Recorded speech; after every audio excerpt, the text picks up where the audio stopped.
A whisper of gold against a threadbare uniform. That was all it was. A tiny heart-shaped locket, its surface dulled by time, nestled at the hollow of a young woman's throat. But in the cathedral-like hush of Ethelred's, New York's most exclusive dining sanctuary, that flicker of old gold was about to ignite an inferno. For 22-year-old Alara Vance, a student of the past surviving in a present she could barely afford, this locket was her only link to a mother she couldn't remember. For Julian Thorne, the titan of finance sitting at table 12, a man whose empire was built on cold logic and the brutal arithmetic of power, that locket held the ghost of a love he had buried under 2 decades of bitterness and steel. He didn't know it yet, but a single glance at that worn piece of jewelry was about to detonate his meticulously constructed world, exposing a lie so profound, so devastating, it would bring him to his knees, not in defeat, but in a torrent of soul-shattering grief. The story you are about to read is not just about a billionaire and a waitress. It is about a secret sealed in gold, a life stolen, and a truth so powerful it could rewrite history itself. The air inside Ethelred's was different from the air on the street. It was thinner, cleaner, smelling not of exhaust and hot pretzels, but of money, starched linen, and the faintest, most expensive floral arrangements. The clientele were not people. They were institutions. Their conversations were quiet, the clinking of their silverware against porcelain a delicate symphony conducted by waiters who moved with the silent, practiced grace of ballet dancers. Alara Vance was not one of them. She was part of the machinery, a ghost in a black and white uniform, her existence acknowledged only by a murmured "more water" or the impatient tap of a manicured finger against a wineglass. For Alara, Ethelred's was a necessary evil. It was a gilded cage that paid for the rent on her and her grandmother's cramped Queens apartment, and more importantly, the escalating cost of Nana Dolores's medication. Every night, she would leave the hushed opulence of Manhattan and take the train back to a world of peeling paint and the constant hum of a faulty refrigerator. She'd shed her uniform, the symbol of her invisibility, and sit by her grandmother's bed, listening to the same fragmented stories she'd heard 1,000 times. Stories of a daughter named Lillian, a beautiful, spirited girl with eyes like a summer sky, and a laugh that could charm the birds from the trees. A daughter who had walked out one day 20 years ago, leaving behind nothing but a 6-year-old Alara and a heart-shaped locket. "She loved you more than life, Ellie," Dolores would whisper, her voice thin as parchment, her fingers tracing the locket's edge. The world was just too sharp for her. Alara didn't just wear the locket, she studied it. Her life outside the restaurant and her grandmother's sick room was spent in the dusty quiet of the university library. She was on a scholarship pursuing a master's degree in decorative arts and historical jewelry. It was a field that required a keen eye for detail, for the stories told by a maker's mark, the cut of a stone, the style of an engraving. She knew the locket was 19th century French, likely a custom piece, the filigree work too fine for mass production. On the back, almost invisible to the naked eye, was a tiny stylized bird, a maker's mark she'd never been able to identify. It was her one tangible clue, the starting point of a search that had defined her entire life. Tonight, table 12 was occupied by the Thornes. Even in a room full of power, Julian Thorne was the sun around which the other planets orbited. He was in his late 40s, with a severe handsomeness that seemed carved from ice. His presence radiated a chilling stillness, a sense of absolute control. Beside him, his stepmother, Meredith Thorne, was his perfect counterpart. She was a woman of indeterminate age, preserved in a cocoon of wealth and surgical precision. Her smile never reached her cold, assessing eyes, which now swept over Alara as she approached to pour the water. "Careful, dear," Meredith said, her voice like chilled champagne. "That dress looks like it might unravel if you move too quickly." Alara's cheeks burned, but she kept her expression neutral, her hands steady. She had endured far worse from the patrons of Ethelred's. She filled their glasses and was about to retreat when Meredith's eyes narrowed, fixing on the glint of gold at Alara's neck. "What an interesting little trinket," Meredith purred, her tone shifting from casual condescension to sharp-edged curiosity. "Let me see it." It was not a request. Before Alara could react, Meredith's cold, bejeweled fingers darted out and closed around the locket. Alara flinched back instinctively. "Ma'am, please." "Don't be difficult," Meredith snapped, her grip tightening. "Where did a girl like you get something like this? It looks old. Is it real?" She tugged and the delicate chain bit into Alara's skin. Julian Thorne looked up from his menu, his expression one of pure annoyance. This was a tedious distraction. "Meredith, leave the girl alone. You're causing a scene." "I'm simply admiring her accessory," Meredith said, her eyes gleaming with a cruel amusement. "It's probably a cheap knockoff, but one must be sure. In a place like this, one can't be too careful about the staff's possessions." The implication hung in the air, thick and poisonous. Thief. Panic and a surge of protective fury washed over Alara. This locket was the most sacred thing she owned. "It's not a knockoff," she said, her voice trembling but firm, "and it's not for sale." "Oh, I'm sure it is," Meredith scoffed, finally releasing her. "Everything has a price, especially for people like you." The insult was a physical blow. The humiliation, the injustice, the years of quiet desperation, it all boiled over. Alara's training, her carefully constructed wall of professional deference, crumbled. "It was my mother's," she said, her voice rising, drawing the attention of the surrounding tables. "It's all I have left of her." To prove her point, to silence the woman's venom, she did the one thing she never did. She fumbled with the clasp, her fingers shaking, and opened the locket. Inside, protected by a tiny pane of glass, was a miniature hand-painted portrait. A young woman with a luminous smile, dark hair caught in a forgotten breeze, and eyes the color of a summer sky. She held it out, an offering, a shield. "This is my mother, Lillian." Meredith glanced at it with dismissive contempt, but Julian Thorne's gaze fell upon the tiny face, and the world stopped. The air in his lungs turned to ice. The muted sounds of the restaurant, the chatter, the music, the distant clatter from the kitchen, faded into a roaring silence. His hand, which had been reaching for his water glass, froze midair. The carefully carved mask of indifference he wore like a second skin cracked, shattered, and fell away, revealing something raw and unguarded beneath. It was her. Not just a resemblance, not a trick of the light. It was her face, her smile, the exact tilt of her head he had memorized from a photograph he kept locked in the bottom drawer of his desk. A photograph he hadn't looked at in a decade, but could still see perfectly behind his closed eyes. Lily. His Lily. "Where?" he said, his voice a hoarse, unrecognizable rasp. "Did you get that?" The question was not directed at Meredith. His eyes, a startling, piercing blue that Alara now saw, were clouded with a storm of disbelief, and a pain so profound it was terrifying, were locked on her. Alara was taken aback by the sudden intensity. The cold, powerful man was gone, replaced by someone utterly exposed. "I told you," she stammered, intimidated. "It was my mother's. Her name was Lillian Vance." "Lillian," he repeated, the name a foreign word on his tongue. "No, her name was Lily." Meredith, sensing she had lost control of the situation, moved to reclaim it. "Julian, for heaven's sake, what is this nonsense? It's just some girl's mother. The resemblance is a coincidence. Now she's disrupted our entire evening." She turned her venom back to Alara. "You've made a spectacle of yourself. You're fired. Get your things and get out." The manager, Monsieur Dubois, was already gliding toward their table, his face a mask of horrified apology. But Julian didn't seem to hear his stepmother. He was still staring at the locket, then up at Alara's face, searching her features as if trying to solve an impossible equation.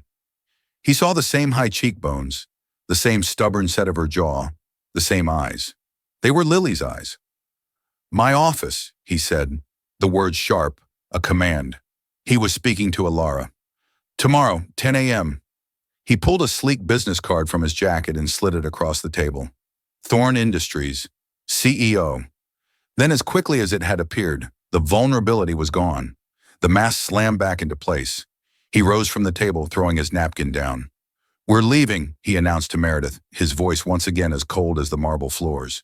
He strode toward the exit without a backward glance, leaving a wake of stunned silence, a fuming stepmother, an apoplectic manager, and a young waitress holding a business card that felt like a grenade in her trembling hand.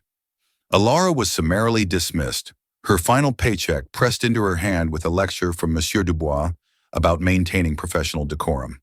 She walked out of Ethelred's, not through the grand front entrance, but through the service alley, the smell of garbage and discarded dreams clinging to the humid night air. The city lights blurred through the tears that finally fell. She hadn't just lost her job. She had stumbled into a mystery far deeper and more dangerous than she could have ever imagined. Who was Lily? And why did the sight of her mother's face shatter the composure of one of the most powerful men in the world? Sleep was an impossibility. Alara sat in the worn armchair in her living room, the city's endless siren song, a backdrop to the turmoil in her mind. She looked from the locket in her hand to the business card on the table. Julian Thorne. A quick search on her sputtering laptop had revealed the sheer scale of his power. He was a modern-day king, his empire spanning real estate, tech, and global finance. The articles painted him as a ruthless prodigy who had taken over his father's company and multiplied its value 100-fold. They also mentioned his reclusive nature, his legendary privacy, and a brief tragic note about a lost love in his youth, a footnote in a life defined by acquisition and conquest. Her grandmother, awakened by Alara's pacing, shuffled into the room. "Ellie, what's wrong, my love? You're home early." Alara didn't know how to explain it. Instead, she asked the question that had been burning in her mind. "Nana, before my mom met my dad, was there anyone else?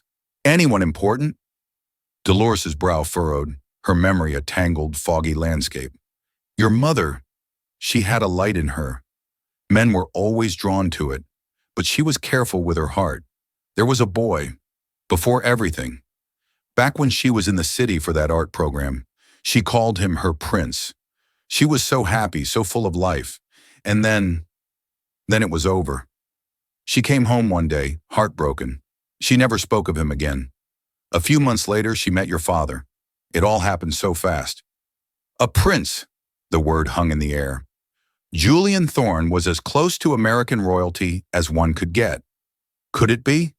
The next morning, armed with a desperate resolve, Alara put on her only decent blazer, a thrift store find, and took the train to the gleaming steel and glass monument that was Thorne Tower. The lobby was a cathedral of corporate power, designed to make anyone who entered feel small and insignificant. Alara felt it working. The receptionist, a woman who looked like she'd been sculpted from ice, regarded her with bored disdain. "May I help you?" "I have a meeting with Mr. Thorne," Alara said, trying to project a confidence she was far from feeling. She slid the business card across the granite desk. The receptionist's eyebrow arched in disbelief. She tapped at her keyboard, a smirk playing on her lips. "I'm sorry, but Mr. Thorne's schedule is fully booked. There must be some mistake." "There's no mistake," Alara insisted, her voice gaining an edge.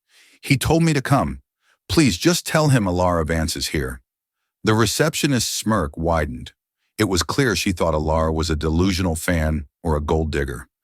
"I'm afraid that's not possible. Security will see you out." A large man in a sharp suit began to move toward her. Panic seized Alara. She had come this far. She wouldn't be turned away. Reaching into her purse, she pulled out the locket. It was her only key, her only proof. "Just show him this," she pleaded, her voice cracking. "Please, tell him it's about Lily." The name worked like a magic spell.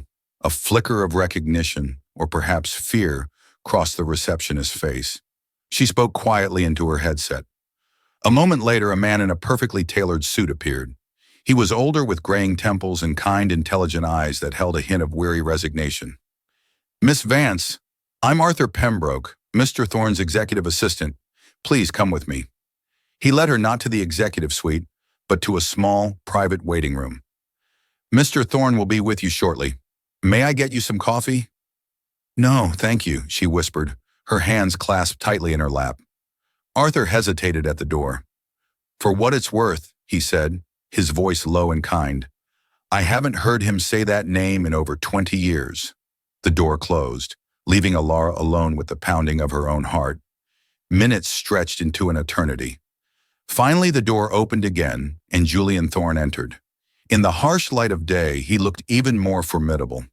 His face was a mask of controlled neutrality, but his eyes betrayed the turmoil beneath. He didn't sit. He stood by the window, his back to the sprawling cityscape he commanded. "Last night was, unexpected," he began, his voice devoid of emotion. "I have spent the last 12 hours having my security team run every possible search on the name Lillian Vance. They found very little: a birth certificate, a few school records, a marriage certificate to a man named Robert Vance, and a death certificate for them both. A car accident 20 years ago." Alara stared at him, confused. "A car accident?" "No. My father died when I was 16, from a heart attack. And my mother, she disappeared." Julian turned from the window, his gaze pinning her to her chair. "Disappeared? Explain." Hesitantly at first, then with growing confidence, Alara told him her story.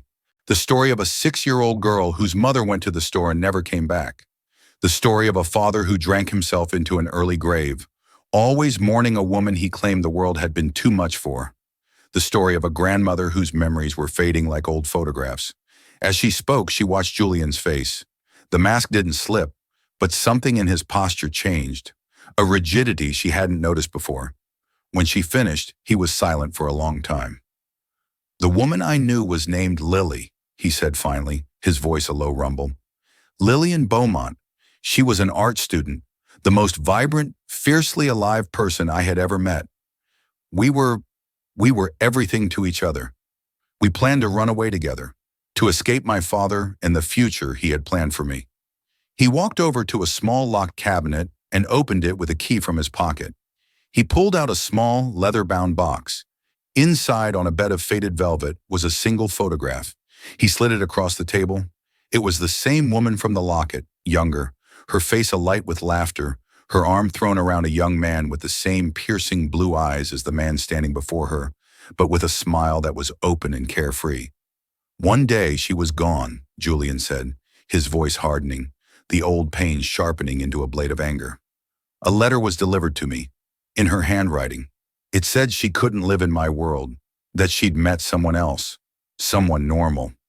She said she'd taken money my father had offered her to disappear. A payoff.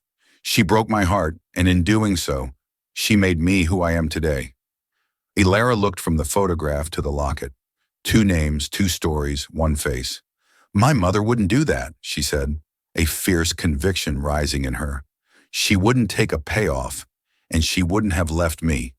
"And yet she did," Julian countered, his voice like ice. "She left you just as she left me. The evidence is undeniable." "No," Alara insisted, her mind racing, fitting the pieces together. Nana Dolores' story of a heartbroken daughter, Julian's story of a cruel letter, her own half-remembered childhood. Something was wrong. The stories didn't align. Someone is lying, or someone was lying to both of you. It was then that her lifetime of studying old objects, of looking for the hidden details, paid off. An idea sparked in her mind, a wild, improbable chance. "My locket," she said, her voice filled with a new urgency. "It has a maker's mark on the back, a small bird. I've never been able to identify it." Julian frowned, intrigued despite himself. He took the locket she offered him, his fingers brushing hers, sending an unexpected jolt through them both. He examined the tiny mark with the practiced eye of a man who dealt in priceless art and antiques. "I know this mark," he breathed, a flicker of something, not hope, but intense curiosity in his eyes. "It belonged to a man named Antoine Dubois, a private jeweler, a true artist. My father used him exclusively for custom pieces. He retired years ago, but I know where he lives." A new path had opened, a thread that could unravel the entire tapestry of lies. "Let's go," Julian said, a decision made. "Let's go find out who's telling the truth." The drive to the countryside estate of Antoine Dubois was thick with a tense, unspoken alliance. They were not friends, not family, but 2 detectives bound by a shared mystery. The jeweler, now a frail man in his 90s with eyes as sharp as the tools he had once used, greeted them with courteous surprise. Julian placed the locket on the polished table in Dubois' sun-drenched study. "Monsieur Dubois," he said, his voice formal, "do you recognize this piece?"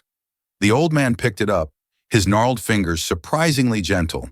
He turned it over, his eyes lighting up with recognition as he saw the maker's mark. "Ah, yes," he said, a nostalgic smile touching his lips. "The songbird. I remember this one. It was a special commission, a rush job. A young man, so deeply in love. He wanted to capture his beloved's smile in gold." He looked up at Julian.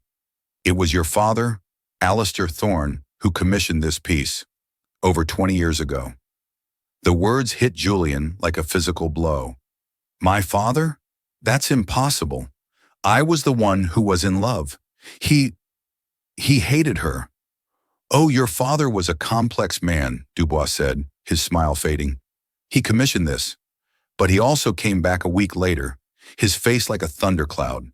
He demanded I make a second identical locket, a perfect copy." Ilara and Julian exchanged a look of dawning horror. "Why?" Ilara whispered. "Why would he need a copy?" "I do not know," the jeweler said, shaking his head. "But I remember something else. The woman who came with him the second time to approve the miniature painting for the copy. She was not the girl in the portrait. She was older, sophisticated, a very striking woman with cold eyes." A memory surfaced in Julian's mind, a ghost from the past. His father's second wife, a woman who had entered their lives shortly after Lily disappeared. A woman who had always looked at him with a strange mixture of triumph and pity. Meredith. The truth began to unfurl, a serpent coiling in the sunlit room. It wasn't Lily who had written the letter. It wasn't Lily who had taken the money. Someone had orchestrated the entire deception. They had commissioned a copy of the locket, perhaps to prove to Lily that Julian had replaced her. They had forged a letter. They had driven her away. And the architect of that cruel masterpiece could only have been one of two people, his late father or the woman who had benefited most from Lily's absence, his stepmother, Meredith Thorne. The drive back to the city was silent, but the air crackled with a new, terrifying energy. The shared grief and confusion had coalesced into a singular, cold purpose, to uncover the full extent of the deception. Julian was no longer just a man haunted by a ghost. He was a hunter on the trail of a predator who had stolen his life. "Arthur," he said into his phone, his voice a low, dangerous command. "I want everything you can find on Meredith's finances from 25 years ago. Every transaction, every shell corporation, every private account. Dig deep and find out who handled my father's private security at the time. I want a name." While Julian's corporate machine whirred into action, Ilara focused on her own front. "Nana," she asked gently that evening, sitting by Dolores' bedside, "when Mom came home, after she left her prince, was she sick? Did she see a doctor?" Dolores' eyes clouded over. "Sick? No, not sick, but changed, quieter. And there was a woman who came to see her, a very fancy lady. She said she was from a foundation, helping young women who'd been through a trauma. She arranged for your mother to go away for a while, to a quiet place upstate to rest. When she came back, she met your father. A quiet place, a foundation. It sounded less like charity and more like an institution, a place to hide someone away. The pieces were slotting into place with sickening speed. Arthur's research yielded a name, a discreet security consultant named Marcus Vance, a man known for handling the dirty work of the city's elite, in a series of untraceable payments from an offshore account linked to Meredith, made 25 years ago. The largest payment was made to a private wellness clinic in the Hudson Valley, a clinic known for its wealthy clientele and its absolute discretion. "She was pregnant," Julian stated, the words falling like stones in the silence of his office. He wasn't looking at Ilara, but at the sprawling city below, as if seeing it for the first time. The timeline fit. The secret clinic, the rest period, the sudden marriage to a man who gave the child his name. It was all a cover-up, a way to hide the existence of a Thorne heir that Meredith and his father never wanted. The realization was a gut punch, knocking the air from Alara's lungs. It was too much to process. Her mother, pregnant, Julian Thorne, not just her mother's lost love, but Julian turned to face her, and for the first time, the full, unadulterated truth was reflected in his eyes. The coldness was gone, replaced by a maelstrom of shock, horror, and a dawning, earth-shattering recognition. He wasn't just looking at the daughter of his lost love. He was looking at his own daughter. The words died in his throat. The carefully constructed world he had built on a foundation of betrayal and bitterness was swept away in a flood of gut-wrenching realization. He stumbled back, sinking into his chair, his head in his hands. He made a sound, a low, strangled cry of a man whose soul had just been torn in two. Alara stood frozen, her own world tilting on its axis. The concept was too vast, too monumental. Father, the word was a foreign country she had never visited. Their shared silence was broken by Arthur's soft knock. He entered holding a single age file. "We found him," Arthur said quietly. "Marcus Vance, the security consultant. He's retired, living in Florida. He was willing to talk for a price and a guarantee of immunity." He placed the file on the desk. It contained the air in Julian's office, once a stratosphere of sterile power, was now thick with the suffocating dust of a fallen dynasty. The affidavit lay on the polished mahogany between them, its typewritten letters a death sentence for the world they had both known. It was more than a confession. It was an archaeological record of a buried life, a map of stolen time. Silence. Not the comfortable quiet of shared understanding, but the roaring, hollow silence of a detonated bomb. Alara sat perfectly still, her hands clasped in her lap, feeling the phantom weight of the locket against her skin. She was an artifact herself, a living relic of a love story she'd never known, the result of a crime she was only now beginning to comprehend. The name on the document, Lillian Beaumont, felt like a stranger's, a ghost wearing her mother's face, and the man across the desk, the titan of industry, the predator of the financial world. He was her father. The word was a foreign body in her throat, sharp-edged and impossible to swallow. Julian had not moved. He stared at the name Marcus Vance as if he could incinerate the paper with his gaze alone. His face, a mask of carved granite just hours before, was collapsing inward. The control, the legendary chilling composure that moved markets and terrified rivals, was gone. In its place was something raw, something broken. A low sound escaped his throat, a guttural noise of pure, animalistic agony. It was the sound of a man who had been flayed alive. He pushed back from the desk, the heavy chair scraping against the marble floor, and stumbled towards the vast window that overlooked his kingdom. For 25 years, he had looked out at this city and seen it as a chessboard to be conquered, a monument to the man he had become after Lily left him. Now he saw only a wasteland, a testament to a life built on a lie, fertilized by a grief that had been meticulously, cruelly engineered. "She was afraid," he whispered, the words ragged, addressed to the glass, to the ghost he now saw in the reflection. "The whole time, I thought she was cruel. I built my life on that anger. I let it hollow me out, and she was just afraid." He finally turned to look at Alara, and his eyes were the wreckage of a storm.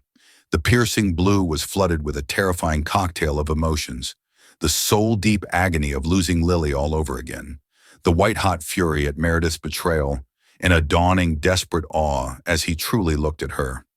He wasn't seeing a waitress anymore. He wasn't seeing a complication. He was seeing the curve of Lily's jaw in her own, the stubborn light in her eyes that he had loved beyond reason. He was seeing 22 years of milestones he had missed. First steps, first words, scraped knees, birthdays, graduations, an entire lifetime stolen from him.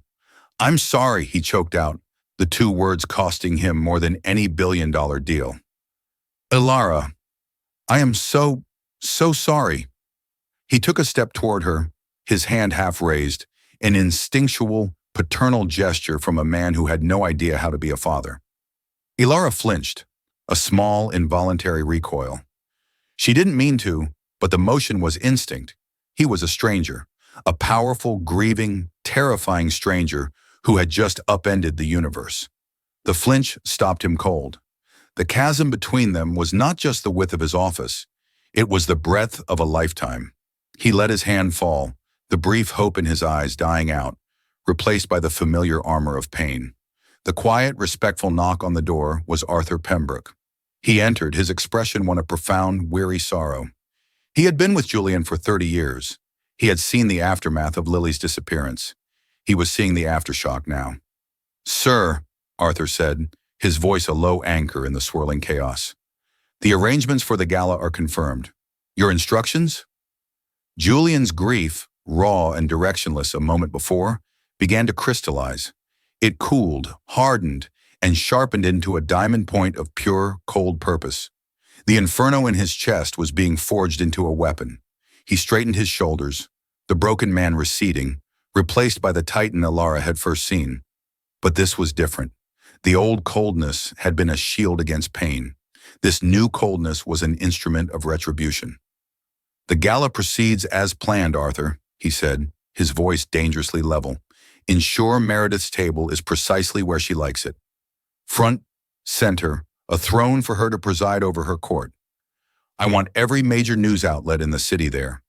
Not just the society pages, the Times, the Journal, the networks. Tell them I will be making an announcement that will fundamentally reshape the future of Thorne Industries."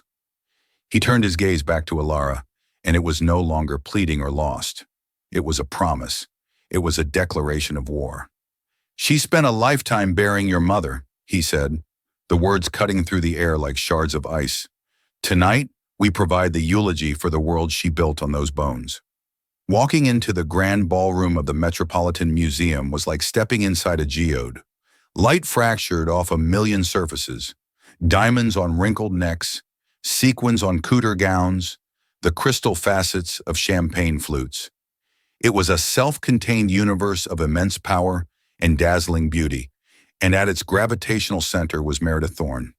She was a vision in blood-red silk, her silver hair swept into an immaculate chignon, her laughter a perfectly pitched melody in the symphony of chatter. She was holding court, a queen in her natural habitat. When Julian entered, a subtle shift occurred. The magnetic poles of the room realigned. Conversations faltered. Heads turned. He was the true sun, and his presence eclipsed all else.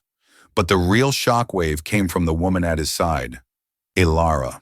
In a simple midnight blue dress Arthur had somehow procured, she felt less like a guest and more like a piece of evidence. She was a ghost at the feast, and the weight of 1,000 speculative glances was a physical pressure, pressing the air from her lungs. She could feel them cataloging her. The simple dress, the lack of jewelry save for the locket tucked beneath her collar, the way she stood just a little too close to Julian Thorne for comfort. Meredith's smile, a fixture of surgical precision, faltered for only a heartbeat. A flicker of something cold and serpentine moved behind her eyes as she took in Alara before the mask of benign amusement snapped back into place. She glided towards them, a shark moving through placid waters. "Julian, darling," she purred, her voice dripping with manufactured warmth. "Cutting it a bit fine, aren't we? And you've brought a friend." Her eyes raked over Alara, a dismissive, insulting appraisal. "How democratic of you. Meredith." Julian's voice was calm, but it sliced through the surrounding bubble of conversation, creating an island of sudden, intense silence around them. He did not smile. "I'm glad you're here. There's someone I'd like you to meet. Properly, this time." He placed a hand, possessive and resolute, on the small of Alara's back. "This is Alara Vance, my daughter." A collective, audible gasp. The sound rippled outwards, a shockwave of scandal that silenced the entire ballroom in under 3 seconds. The orchestra faltered, a violin screeching into the void before it too fell silent. Meredith's face went bone white beneath her perfect makeup. The smile froze, cracked, and became a ghastly, stretched rictus of disbelief. "Julian, what is this? This pathetic melodrama?" she hissed, her voice a venomous whisper that was shockingly loud in the sudden quiet. Have you lost your mind? Is this some sort of midlife crisis? Picking up strays and calling them family? My mind has never been clearer, Julian replied, his voice resonating with a terrifying clarity. He looked past Meredith, addressing the rapt audience of New York's elite. He raised a hand, and on the colossal screens flanking the stage, an image resolved from the Thorn Foundation logo into a photograph. It was the picture from the leather box. A young, laughing Julian with his arm around an incandescently beautiful girl. Lillian Beaumont. 25 years ago, Julian's voice boomed, amplified now by the ballroom sound system, turning the party into a public trial. I was in love with this woman, Lillian. We were going to build a life together. Then she disappeared. I was told she left me for another man, that she took a payoff to vanish from my life. He paused, letting the words hang in the air. He turned his gaze directly onto Meredith, pinning her in the spotlight. That was a lie. On the screen, the image changed. A scanned document appeared. Antoine Dubois' sworn statement about the two lockets, one commissioned by a father, the second, a copy, approved by a striking woman with cold eyes. Meredith took an involuntary step back, her hand flying to her throat. The lie was orchestrated by two people, Julian continued, his voice relentless. My late father, Alistair Thorne, and his ambitious new wife, Meredith. The screen changed again. Financial records, arrows highlighting transfers from offshore accounts controlled by Meredith to a private clinic and to a security consultant named Marcus Vance. Lillian didn't leave me. She was pregnant with my child. Meredith and my father had her taken. They forced her, under threat, to write a letter breaking my heart. They hid her away until my daughter was born, and then they paid a man to marry her, to give my daughter a false name, and to raise her in obscurity. They erased Lillian Beaumont and created Lillian Vance. Lies! Slander! Meredith shrieked, her composure shattering into 1,000 pieces. The queen was a cornered animal. He's unstable. This girl is a charlatan, a gold digger who has poisoned his mind. Is she? Julian's voice dropped, becoming even more dangerous. Then perhaps you can explain the final payment, the one made to Marcus Vance a few years later, just 1 week before Lillian's new husband, Robert Vance, died when the brake lines on his car mysteriously failed on a bridge. He had tried to blackmail you for more money, hadn't he, Meredith? He threatened to tell me the truth. At the far end of the ballroom, the grand doors swung open. 2 uniformed NYPD officers and a grim-faced detective stepped inside, their presence an immediate and shocking violation of this rarefied space. They were followed by Arthur, who was pushing a wheelchair. In it sat a frail, terrified old man, his face ashen under the glittering chandeliers. This is Marcus Vance, Julian announced to the silent, horrified room. He has provided the authorities with a full, signed confession, corroborated by evidence. He's confessed to abduction, to conspiracy, and he has agreed to testify against the woman who paid him to orchestrate it all. The woman who, he will testify, is an accessory to the murder of Robert Vance. The final word, murder, hung in the air, obscene and undeniable. Meredith Thorne made a sound, a strangled, inhuman sob of pure, unadulterated defeat. Her wild eyes darted around the room, searching for an ally, a friendly face, a sympathetic glance. She found none. She saw only the cold, rapt faces of the society she had clawed her way to the top of, now watching her spectacular fall as if it were the evening's entertainment. Her meticulously constructed empire of lies, built over decades with cruelty and steel, had just been leveled in a matter of minutes. As the police officers reached her and quietly, professionally, put a hand on her arm, the spell broke. The ballroom erupted. Flashbulbs strobed like lightning, a frantic, predatory storm capturing the precise moment a queen was dethroned. The roar of the press was a physical thing, a wave of noise and light. Julian ignored it all. He turned away from the tableau of Meredith's destruction, his gaze finding Alara. She was trembling, not from fear, but from the sheer seismic shock of it all. Vindication was a bitter, metallic taste in her mouth. He reached out, his hand finding hers. His grip was firm, warm, and grounding amidst the chaos. In the eye of the hurricane he had created, surrounded by the ruins of their family's history, he looked at his daughter, and the ghost of something real, something fragile and painfully new, flickered in his eyes. It wasn't an ending. It was ground zero. The penthouse was a silent, sterile expanse of white marble and gray cashmere, a mausoleum of wealth perched high above the sleeping city. Alara woke in a guest room larger than her entire queen's apartment, the sheets a thread count so high they felt like liquid silk. The morning light, filtered through floor-to-ceiling windows, was pale and unforgiving. The scandal was everywhere. It was the lead story on the morning news playing silently on a flat-screen TV, the headline on the digital copy of the Times on a tablet by the bed. Thorne dynasty in ruins, matriarch arrested for murder, kidnapping in shocking gala reveal. She found Julian in the vast kitchen, staring into a chrome espresso machine as if it held the secrets to the universe. He was wearing a simple gray t-shirt and trousers, the first time she had seen him without the armor of a bespoke suit. He looked smaller, older. He looked like a man who hadn't slept. "There's coffee," he said, his voice rough. He gestured vaguely at the machine. "I'm not entirely sure how it works. Arthur usually—" His sentence trailed off. The mundane absurdity of it was almost comical. Last night he had toppled an empire. This morning he was defeated by an appliance. This was the landscape they had to navigate now, this jarring dissonance between the cataclysmic and the commonplace. "I can figure it out," she said softly, her voice feeling too small for the cavernous room. She moved past him, the faint scent of expensive soap and sleeplessness clinging to him. Her fingers found the right buttons, her years of waitressing making her fluent in the language of coffee machines. The comforting gurgle and hiss as it came to life was the first normal sound she'd heard in what felt like a lifetime. He took the cup she offered, his fingers brushing hers. This time she didn't flinch. They stood in silence for a long moment, watching the sun climb higher over Central Park. "My legal team will handle everything with Meredith," he began, falling back into the only language he truly knew: command, control, delegation. "We've set up a perimeter of privacy. No one will get to you. I've had a trust drawn up. It's substantial. We can find you a new apartment, whatever you want. A car, security." "I don't want a trust," Alara interrupted, her voice quiet but firm. "I don't want an apartment. I want to go to Queens." Julian stopped, looking at her with genuine confusion. "Why? There's nothing for you there now." "My grandmother is there," she said, a knot of emotion tightening in her chest.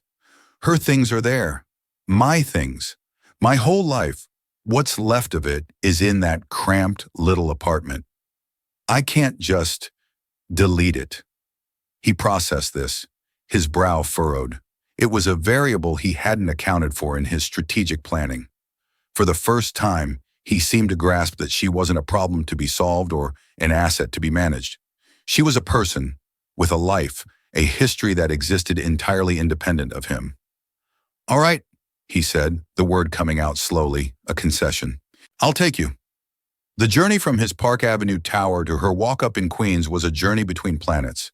The sleek, silent Bentley slid through the streets, the tinted windows rendering the vibrant, noisy city a silent film. They didn't speak. The silence was filled with unspoken questions, with the ghosts of 22 years of silence that had come before. When he stepped inside her apartment, he had to duck his head to clear the doorframe. He looked utterly alien in the small, cluttered living room, a giant in a doll's house. His gaze took in the peeling paint, the worn floral armchair, the bookshelf overflowing with art history texts, the framed photos of a little girl with a gap-toothed smile standing next to a weary-looking woman who was, and was not, Lillian Beaumont. He reached out and touched the edge of one of the frames, his touch impossibly gentle. "She looks happy here," he whispered. "She was tired," Alara corrected softly. "She was always tired, but she was fierce. She worked 3 jobs. She taught me how to read using museum catalogs. She told me I could be anything I wanted, as long as I was strong." He turned from the photo, his eyes glistening. "She was the strongest person I ever knew." It was here, in this humble, love-worn space, that the first real brick was laid in the bridge between them. Not in the penthouse, not in the lawyer's office, but here, surrounded by the life Lillian had built from the ashes of the one Meredith had burned down. He spent the rest of the day with her, not directing or commanding, but simply being present. He helped her pack boxes of her mother's things, a handful of sketchbooks filled with beautiful, delicate drawings of birds, a collection of poetry books, their pages soft with use, a small worn teddy bear. With each object, a piece of the puzzle of Lillian Vance slotted into place, creating a more complete picture for them both. He saw the woman Alara knew. She began to see the girl he had loved. A few weeks later, he came to her with a proposal. They were sitting in the quiet, sunlit library of his home, a room she had begun to cautiously inhabit. He laid out a thick portfolio on the table. "The Thorn Foundation Board has approved a new initiative," he said, his voice formal, but with an undercurrent of deep emotion. "It's a grant, a substantial one, for postgraduate research into decorative arts and historical jewelry, with a focus on identifying and preserving the work of uncredited artisans." He pushed the portfolio towards her. On the cover, in elegant, embossed lettering, were the words, "The Lillian Beaumont Grant." "I want you to run it," he said. "This isn't a gift, Alara. It's a job. Your expertise, your passion. It's what this needs. It should be shaped by you. It's her legacy. It's your legacy." Tears welled in Alara's eyes. It was the first time he had offered her something that wasn't money or protection, but purpose. A purpose that honored her mother, validated her own life's work, and intrinsically linked them together. It was a way for her to step into his world, not as a dependent, but as a peer. "Yeah," she whispered, her hand resting on her mother's name. "Yes, I'd be honored." Months later, they stood on a gentle, windswept hill in a small Pennsylvania cemetery. It had taken time, but they had found her. Lillian had been buried under her assumed name, in a simple, unmarked grave. Now a new headstone of pale, elegant marble marked the spot. It read, "Lillian Beaumont Vance." And beneath the dates, a single line of text Alara had chosen from one of Nana Dolores's rambling stories. "A laugh that could charm the birds from the trees." The air was clean and cool, smelling of cut grass and damp earth. It was peaceful, a final, quiet form of justice. Julian reached into his coat pocket and pulled out the locket. He no longer kept it in a locked box. He wore it every day beneath his shirt, the gold warmed by his skin, a constant, private penance. He fumbled with the clasp, his large hands surprisingly deft now with the familiar object. He opened the golden heart. "I spent half my life hating her ghost," he said, his voice low and steady, speaking to the marble, to Alara, to the sky. "And the other half, trying to forget I ever loved her. Both were a waste. The only thing that mattered was what she was doing. She was protecting you. Every single day, she was fighting a war I never knew existed, and she won. She got you here." He looked at Alara, his eyes filled with a profound, sorrowful love. "I can never get back the years we lost. I will live with that failure for the rest of my days. But I can honor her victory. I can try to be the father she would have wanted for you." With infinite care, he used a fingernail to pry the tiny painted portrait of Lillian from its setting. He then took a new miniature from his wallet, one he had secretly had commissioned from the best artist in Europe. It was a perfect, luminous portrait of Alara. He gently pressed it into the empty side of the locket. Then he placed the portrait of Lillian into the other half, which had been empty for so long. He clicked the locket shut. Mother and daughter finally together, encased in a heart of gold. He held it out to her, not placing it around her neck, but letting her take it. An offering, not a command. Alara took it. The metal was warm, a conduit for the past, a promise for the future. The ache of her mother's absence was a palpable thing, a space inside her that would never be completely filled. But it was no longer a hollow of unanswered questions. It was a legacy, a fierce, unyielding, protective love that had burned like a hidden star through decades of darkness, powerful enough to cross the chasm of lies and bring a father and a daughter home. She closed her hand around the locket, its familiar shape a perfect fit in her palm. A beginning, forged in grief and tempered by the patient, difficult, beautiful work of starting over.